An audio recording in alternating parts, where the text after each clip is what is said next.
오늘 우리에게 주시는 하나님의 말씀은 마가복음 10장 32절에서 34절까지 말씀입니다. 신약성경 71쪽에 있습니다. 이제 제가 하나님의 말씀을 강독하겠습니다. 이것은 하나님의 말씀입니다. 하나님의 말씀에 경청하시기 바랍니다. 예루살렘으로 올라가는 길에 예수께서 그들 앞에 서서 가시는데 그들이 놀라고 따르는 자들은 두려워하더라. 이에 다시 12 제자를 데리시고 자기가 당할 일을 말씀하여 이르시되 보라 우리가 예루살렘에 올라가노니 인자가 대제사장들과 서기관들에게 넘겨지매 그들이 죽이기로 결의하고 이방인들에게 넘겨주겠고 그들은 능욕하며 침뱉으며 채찍질하고 죽일 것이나 그는 3일 만에 살아나리라 하시니라. 아멘.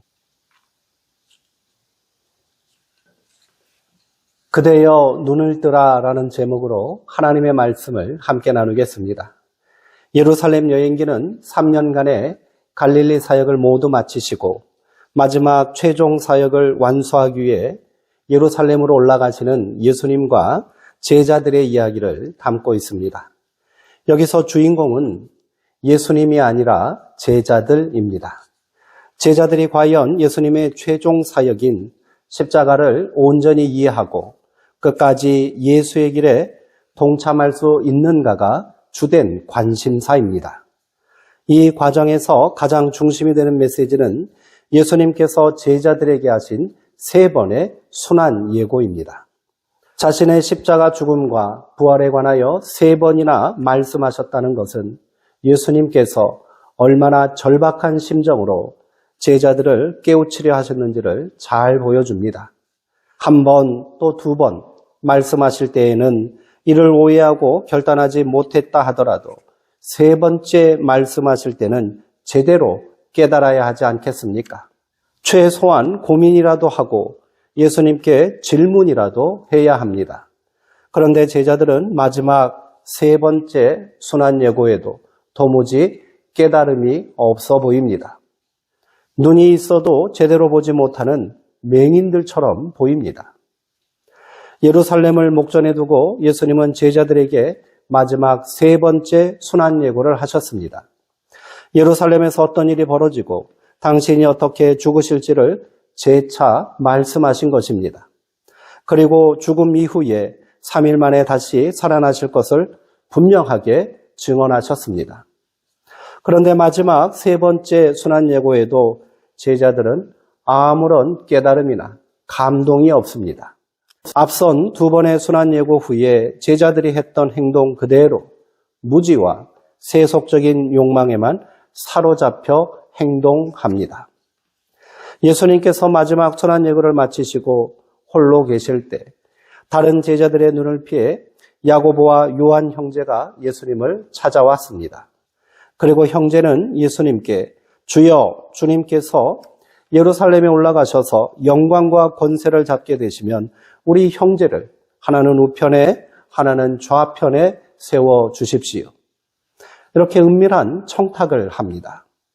야고보와 요한의 말을 들은 예수님의 심정은 어떠했을까요? 더 이상 이들을 향해 분노하실 힘도 남아있지 않은 것처럼 보입니다. 깊은 절망과 안타까움으로 예수님은 이들에게 말씀하셨습니다. 너희는 너희가 구하는 것을 알지 못하고 있구나. 내가 마실 잔을 너희가 마실 수 있겠느냐? 내가 받을 세례를 너희도 받겠다는 말이냐?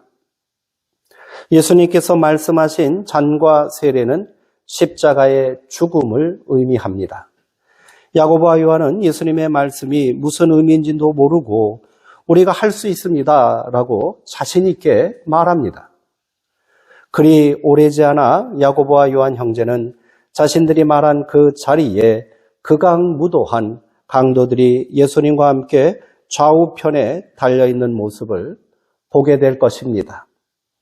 이 어처구니 없는 사건은 여기서 끝나지 않습니다. 나머지 10제자가 이 사실을 알게 된 것입니다. 이들은 야고보와 요한 형제를 향해 화를 내었다고 성경은 기록합니다. 제자들 사이에 어떤 일이 벌어졌을지 상상이 갑니다.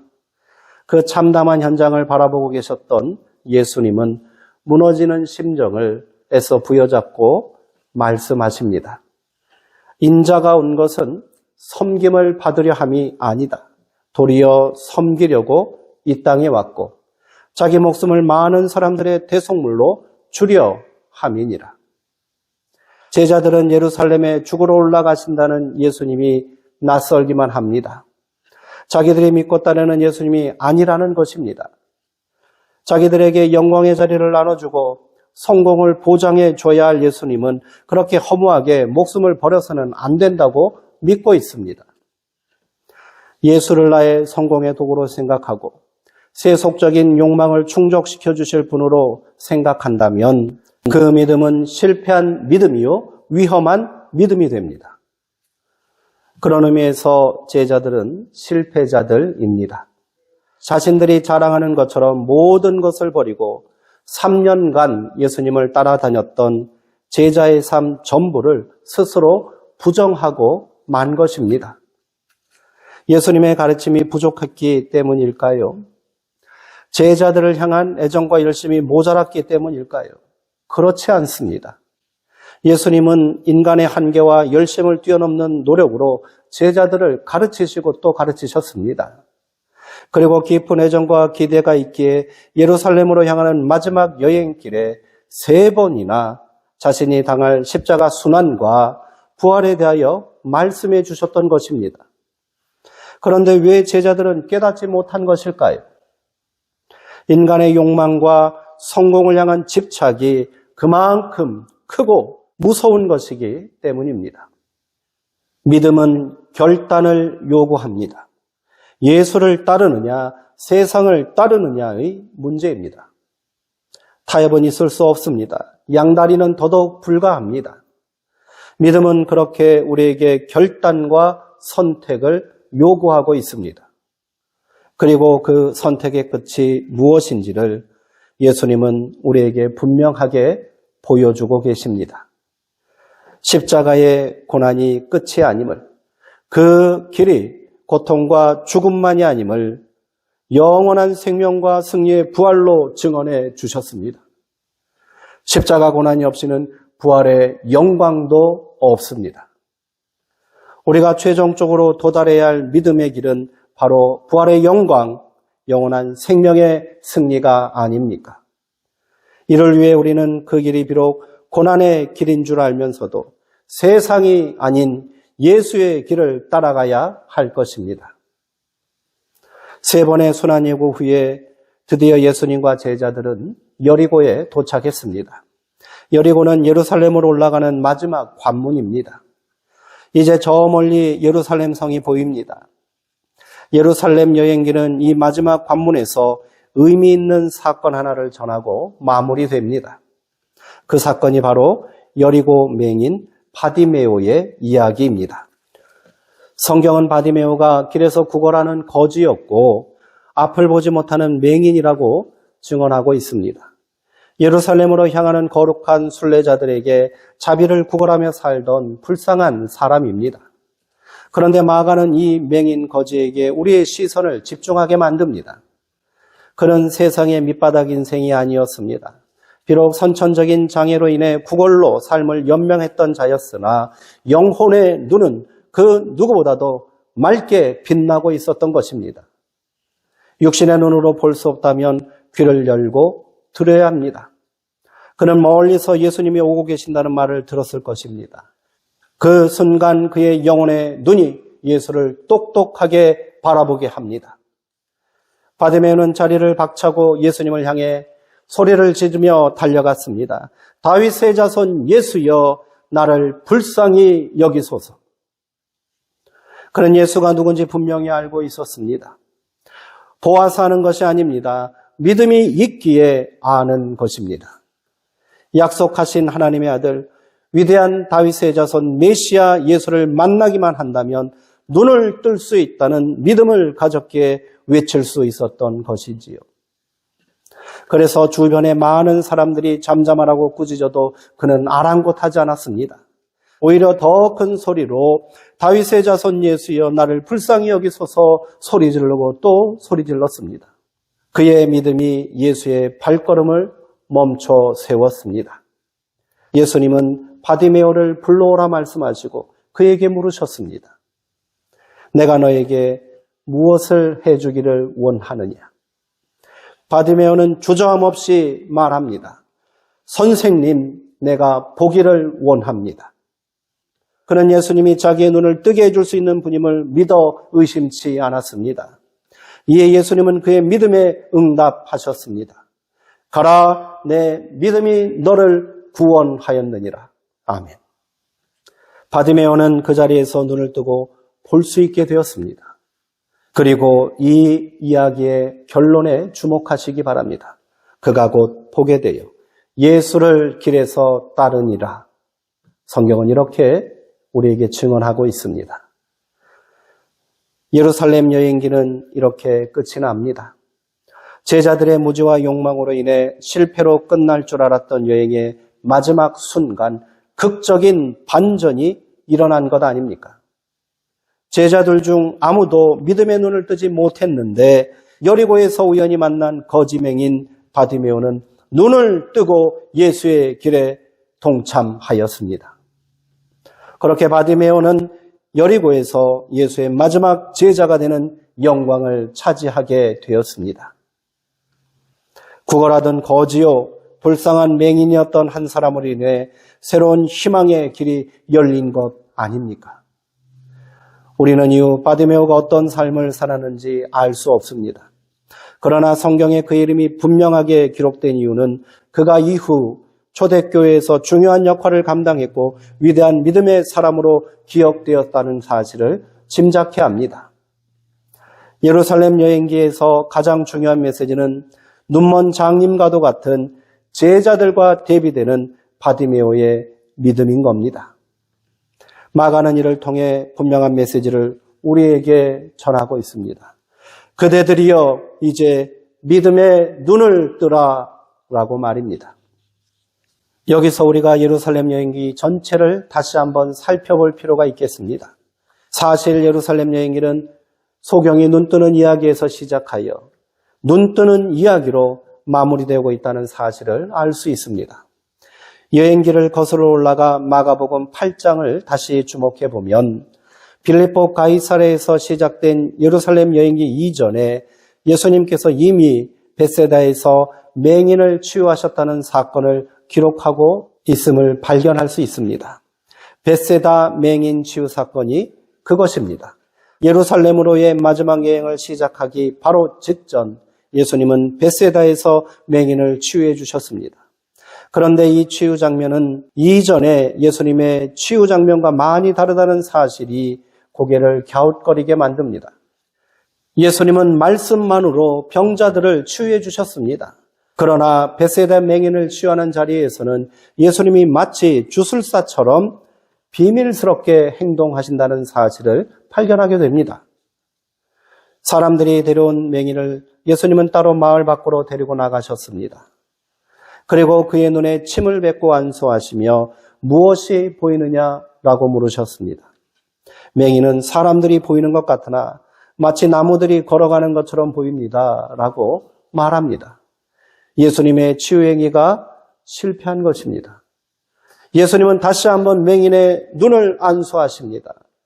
그러자 그가 밝히 보게 되었다고 성경은 전합니다. 예수님답지 않습니다. 이전에 말씀만으로도 기적을 행하셨던 것과는 달리 무슨 특별한 치유 행위를 한 것처럼 보이나 그마저도 1차 치유에 실패했고요. 재차 안수한 끝에 맹인이 보게 되었다는 기록이 이상하다 생각되지 않으십니까? 마가는 무슨 의도를 가지고 이렇게 예루살렘 여행기를 구성했을까요? 여기에는 분명 숨겨진 의도가 있지 않겠습니까? 예루살렘으로 올라가기까지 제자들에게 가장 필요한 것이 무엇이었을까요? 그것은 믿음의 눈을 떠서 예수의 길을 밝히 이해하고 그 길에 온전히 동참하는 것입니다. 그런데 그것이 만만치 않다는 겁니다. 벳세다 맹인을 치유하기 위해서 예수님은 2번의 안수를 하셔야만 했습니다. 그러나 제자들의 눈을 뜨게 하는 것은 더 많은 노력과 수고가 필요해 보입니다. 3번의 순환 예고는 3번의 안수와 마찬가지입니다. 그러나 3번의 노력 끝에도 제자들은 결국 믿음의 눈을 뜨지 못했습니다. 그들을 사로잡고 있는 세상의 욕망과 성공을 향한 집착이 그만큼 걷기에 눈을 멀게 한 겁니다. 그러나 그 마지막 길에서 만난 또 한 명의 맹인은 단번에 눈을 뜨고 말았습니다. 결국 믿음의 눈을 뜨지 못한다면 예수를 따를 수 없고 예수의 길에 동참할 수 없다는 사실을 마가는 이처럼 극적으로 보여주고 있는 겁니다. 마가가 오늘 이 말씀을 읽는 우리에게 전하고자 하는 메시지는 분명합니다. 그대들이여 믿음의 눈을 뜨라라는 것입니다. 이제 우리가 이루어야 할 신앙의 모습이 분명해졌습니다. 믿음의 눈을 떠야 한다는 것입니다. 예수님을 따라 다니기만 한다고 해서 제자가 될 수는 없습니다. 신앙생활을 오래 했다고 예배에 잘 참석한다고 온전한 신앙인이라 자신할 수 없습니다. 신앙은 종교활동이 아닙니다. 잠시 짬을 내서 예배드리고 기도하고 구제와 봉사활동을 한다 해서 믿음이 생기지는 않습니다. 우리의 마음과 시선이 예수님에게 집중되어 있어야 합니다. 믿음의 눈을 떠서 나의 부끄러운 모습을 정직하게 바라보아야 합니다. 여전히 결단하지 못하고 세상을 향한 욕망에 사로잡혀 살고 있는 이기적인 나 자신을 참회해야 합니다. 여리고 소경 바디메오처럼 주여 나를 불쌍히 여기소서 소리내어 부르짖을 수 있어야 합니다. 이 간절한 눈뜸의 열망이 있을 때 우리는 비로소 믿음의 눈을 뜨고 제자의 길에 동참할 수 있는 줄 믿습니다. 믿음의 결단만이 내 삶의 본질적인 변화와 참된 만족과 기쁨을 누릴 수 있게 합니다. 바디메오가 눈 뜨는 장면에서 예수님은 아무런 치유 행위도 하지 않으셨습니다.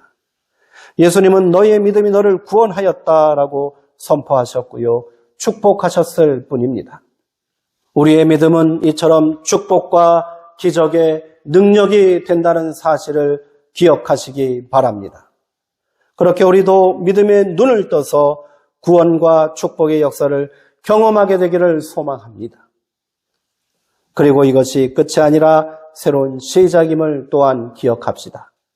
바디메오는 눈을 뜨게 되자 곧바로 길에서 예수를 따랐습니다.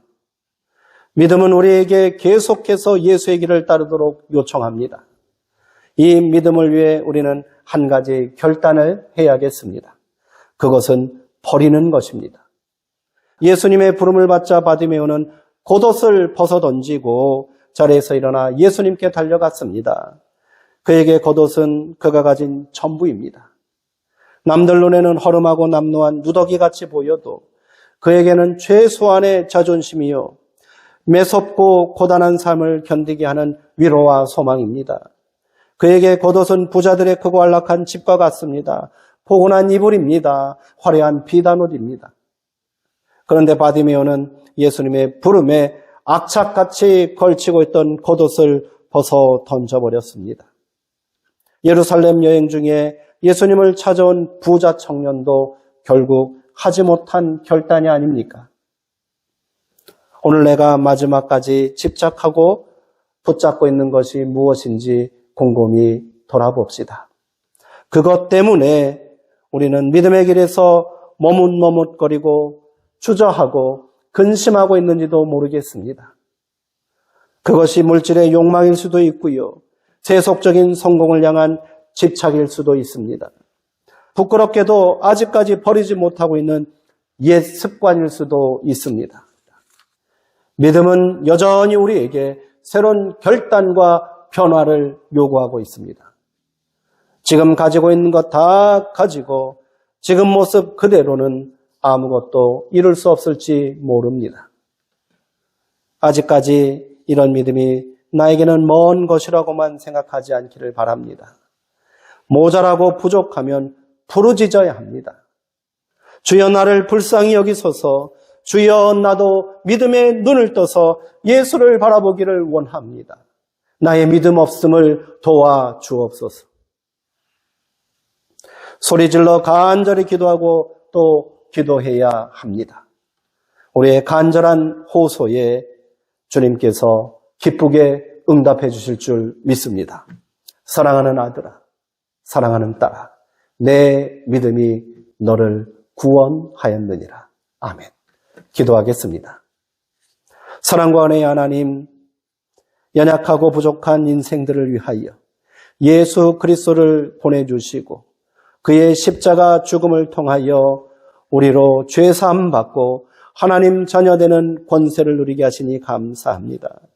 그러나 여전히 우리는 믿음의 눈을 온전히 뜨지 못하고 있습니다. 그래서 자꾸 오해합니다. 주님을 따른다 하면서도 자꾸 세상을 향해 곁눈질하고 있습니다. 주께서 이끌고 계시는 길에 서 있는 중에도 우리는 자꾸 뒤를 돌아봅니다. 아버지, 우리의 믿음 없음을 용서하여 주옵소서. 그리고 우리를 불쌍히 여겨 주옵소서. 우리가 끝까지 포기하지 않고 주를 바라보며 나아갈 수 있도록 우리에게 참된 만족을 주시고요. 굳건한 믿음 주시고요. 부르짖어 기도할 수 있는 간절함도 허락하여 주옵소서. 예수님의 이름으로 기도하옵나이다. 아멘.